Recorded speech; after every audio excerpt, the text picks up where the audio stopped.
بسم اللہ الرحمن الرحیم اعوذ باللہ من الشیطان الرجیم بسم اللہ الرحمن الرحیم وبہ نستعین السلام علیکم ایھا الطلاب الکرام۔ طلاب عزیز، ہماری گفتگو یہاں پر پہنچی تھی کہ دو اخبار یا دو روایات یا دو دلیل کے تعارض کی صورت میں ہمیں کیا کرنا ہے، مرجحات کون سے ہیں، تخییر ہے۔ تو اس کے سلسلے میں کچھ روایات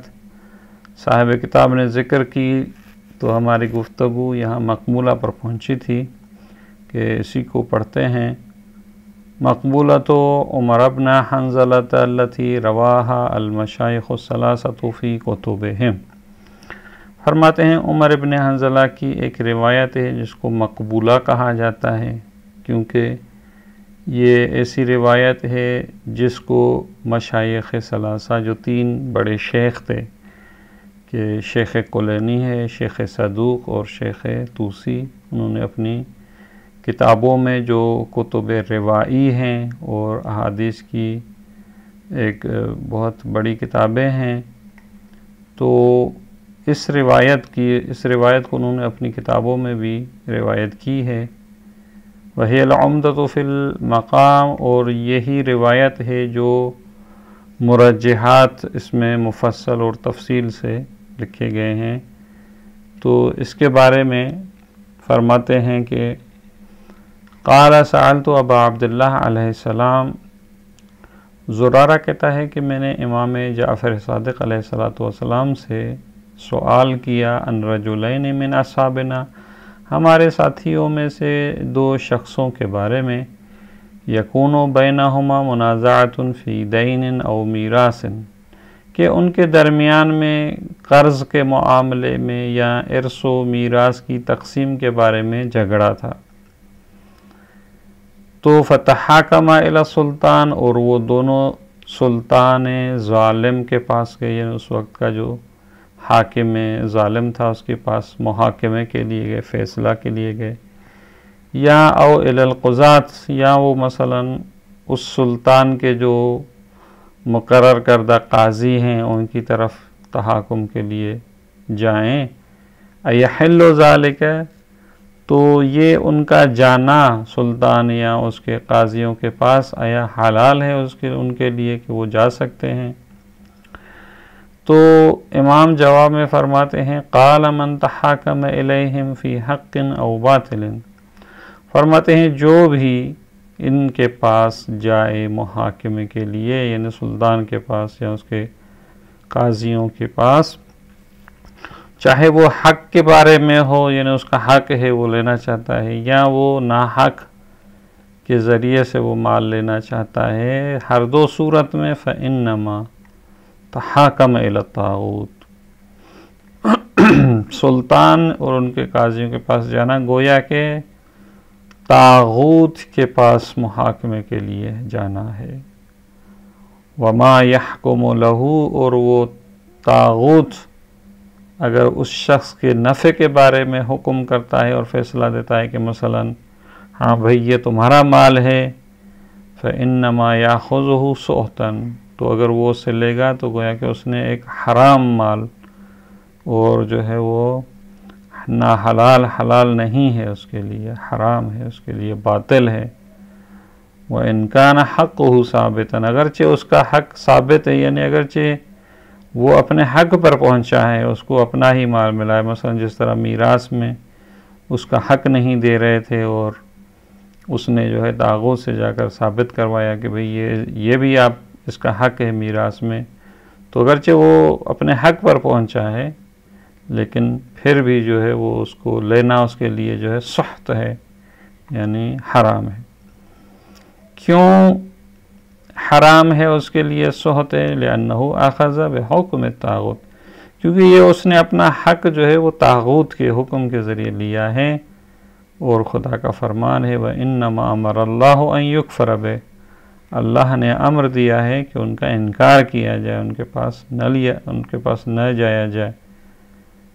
قال اللہ تعالیٰ کہ قرآن مجید میں ارشاد ہے بسم اللہ الرحمن الرحیم یریدون ان یتحاکموا الی الطاغوت، یعنی وہ ارادہ رکھتے ہیں کہ طاغوت کے پاس جو ہے وہ محاکمے کے لیے جائیں، وقد امروا ان یکفروا بہ، در حال کہ ان کو امر دیا گیا ہے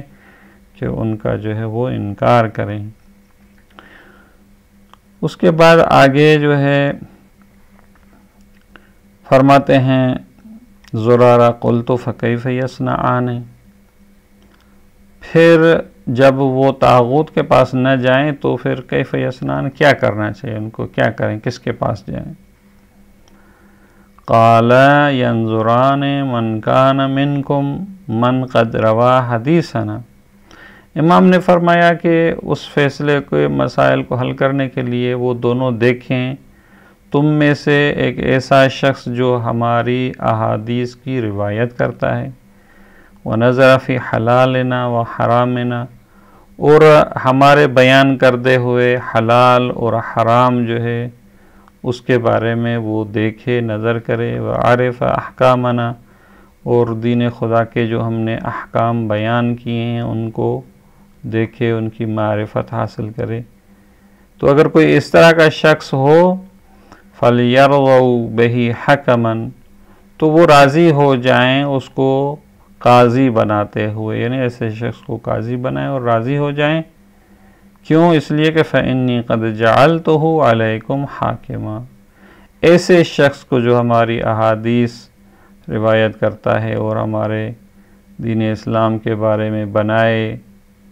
بتائے ہوئے احکام کو جانتا ہے، ایسے شخص کو ہم نے تم پر قاضی مقرر کیا، یعنی ایسے حالات میں جب سلطان جائر ہے اور جو ہے وہاں نہیں جا سکتے تو آپ اپنے اصحاب میں سے ایک شخص جو عالم دین فقیہ ہو اس کو اپنا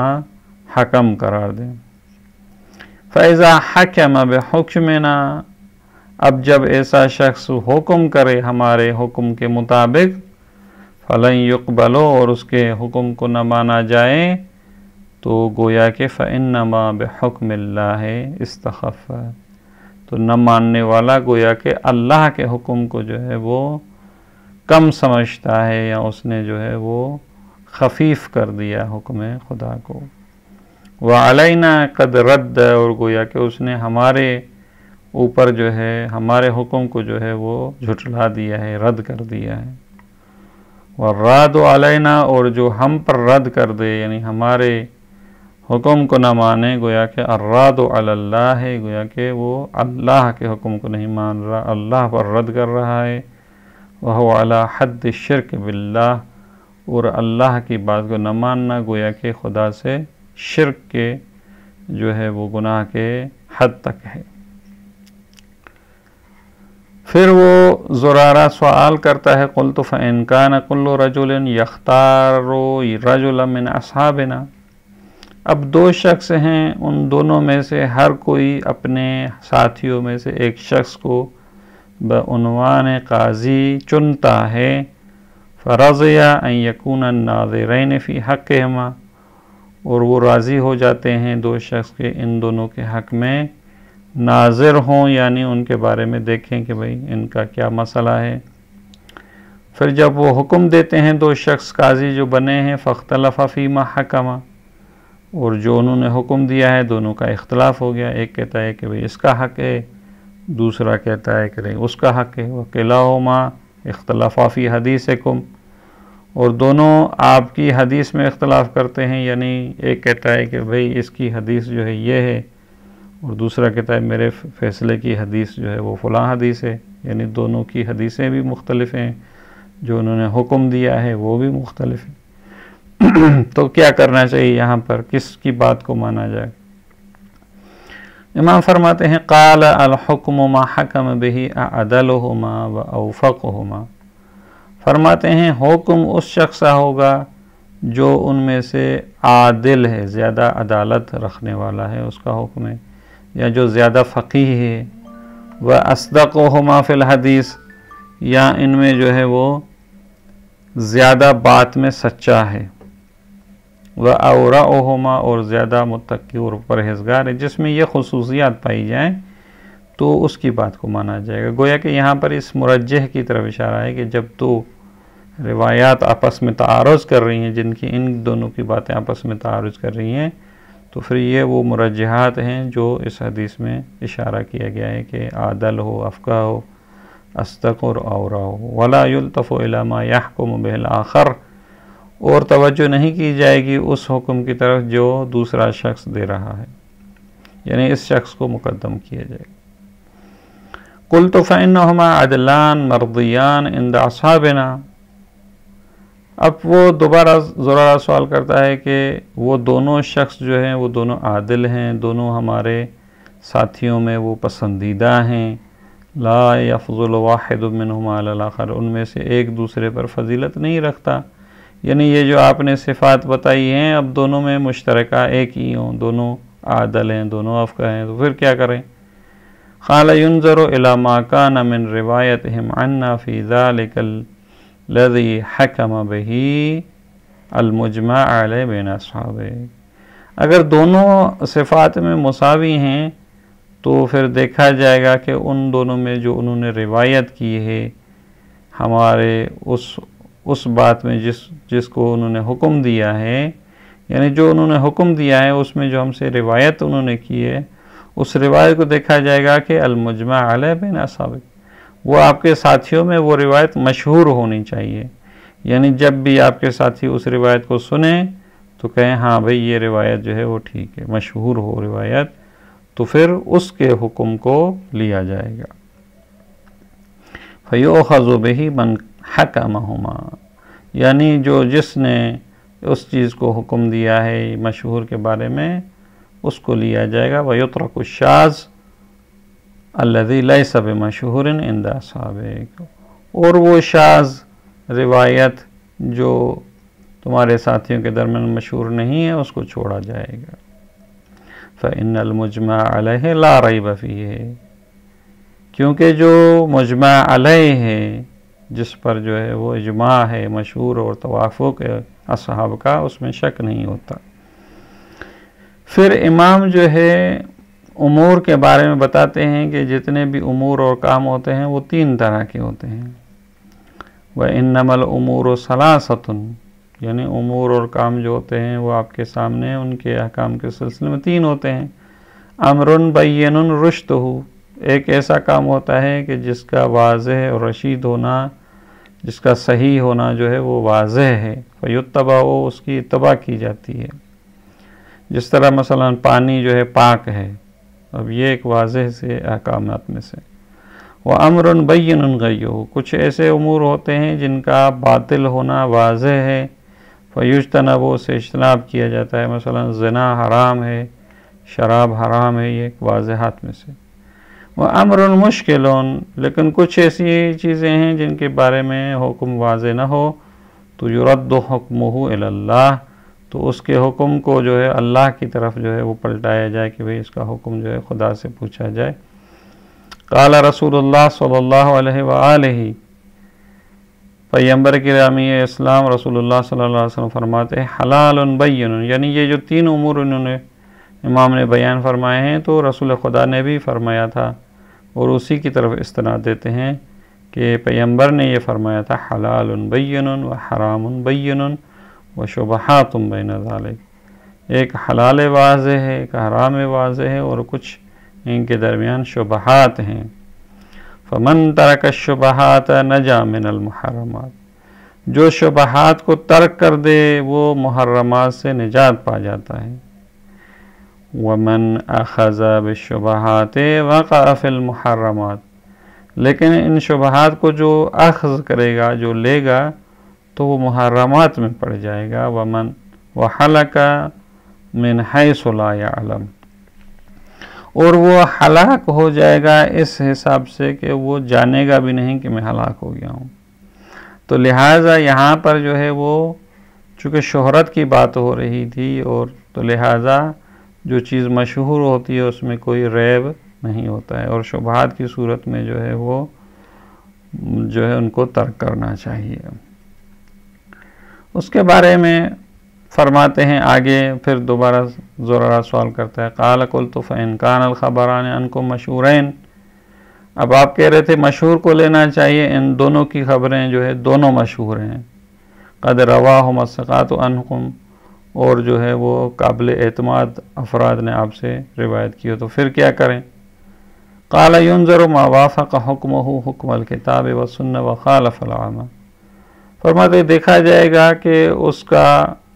حکم جو ہے، اس روایت کا حکم قرآن اور سنت کے جو ہے وہ موافق اور مطابق ہو اور اہل عامہ کے نظر کے مخالف ہو تو فیؤخذ بہ، اس کو لیا جائے گا، ویترک ما خالف السنہ ما خالف الکتاب والسنۃ ووافق العامہ، اور وہ ایسی روایت جو کہ قرآن سنت کے جو ہے مخالف ہو اور اہل عامہ کی روایات کے موافق ہو تو اس کو چھوڑ دیا جائے گا۔ قلت جعلت فداک، پھر میں نے سوال کیا کہ آپ پہ قربان کیا جاؤں، ارأیت ان کان الفقیہان عرف حکمہ من الکتاب والسنہ،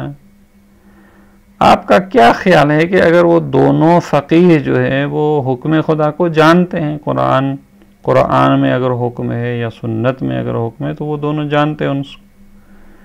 فوجدنا احد الخبرین موافقا للعامہ، اب ایسے جو دو فقیہ ہیں جو کتاب اور سنت سے احکام کو جانتے ہیں، اگر ان کی روایات جو انہوں نے بیان کی ہے ان میں سے ایک کی خبر جو ہے وہ موافق للعامہ، یعنی اہل عامہ کے احکام کے اور فتاویٰ کے موافق ہو، والآخر مخالفاً، اور دوسری روایت جو ہے وہ اہل عامہ کے مخالف ہو،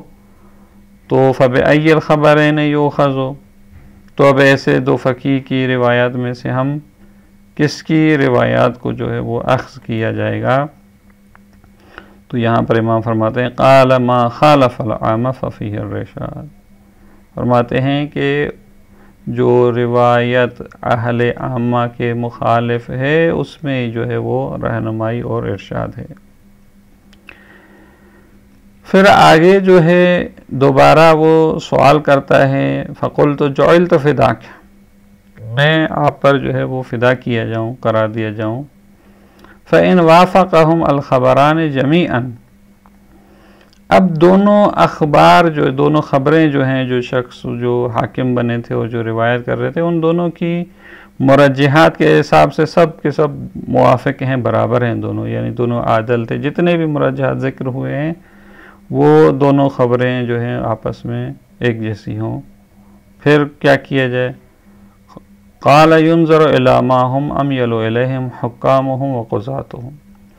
پھر فرماتے دیکھا جائے گا کہ اس سلطان ظالم کے جو حاکمین ہیں یا اس کے جو قاضی ہیں وہ کس حکم کی طرف زیادہ میلان رکھتے ہیں، رجحان رکھتے ہیں، تو جس چیز کی طرف وہ زیادہ رجحان رکھتے ہیں فیترک، اس کو چھوڑ دیا جائے گا اس روایت کو، ویؤخذ بالآخر، اور وہ روایت جو ان قاضیوں کے میل کے مطابق نہیں ہے اس کو لیا جائے گا۔ فإن وافق حکامہم الخبرین جمیعا، قلت فإن وافق حکامہم الخبرین جمیعا، پھر میں نے سوال کیا کہ وہ دو خبریں ایسی ہیں کہ ان کے قاضی دونوں کی طرف موافق ہیں، پھر میں کیا کروں؟ قال اذا کان ذلک، امام فرماتے ہیں کہ جب ان کی دونوں کی خبروں کی طرف ان کے قاضی بھی دونوں کی طرف ہی مائل ہیں، تو اگر یہاں تک جب بات پہنچے فارجح ہو، پھر تم جو ہے وہ صبر کرو، حتی تلقی امامک، یہاں تک کہ تم پھر اپنے امام سے ملاقات جب کرو تو پھر تم اس سے پوچھ لینا کہ بھئی اب یہ یہاں کیا کرنا چاہیے، کیونکہ فإن الوقوف عند الشبہات خیر من الاقتحام فی الحلقات، کیونکہ شبہات کے وقت جو ہے وہ ٹھہر جانا اور عمل نہ کرنا یہ بہتر ہے زیادہ اس بات سے کہ حلقات میں انسان کود پڑے، تو یعنی آخر میں امام اس کو پھر وہ یہ فرماتے ہیں کہ تمہیں توقف کرنا چاہیے۔ تو یہ وہ روایت تھی مقبول عمر بن حنظلہ جس میں تفصیل سے جو ہے وہ مرجحات کا ذکر کیا گیا۔ اب اس کے بارے میں آگے کیا تحلیل ہے انشاءاللہ اگلے سبق میں پڑھیں گے۔ والسلام علیکم ورحمۃ اللہ وبرکاتہ۔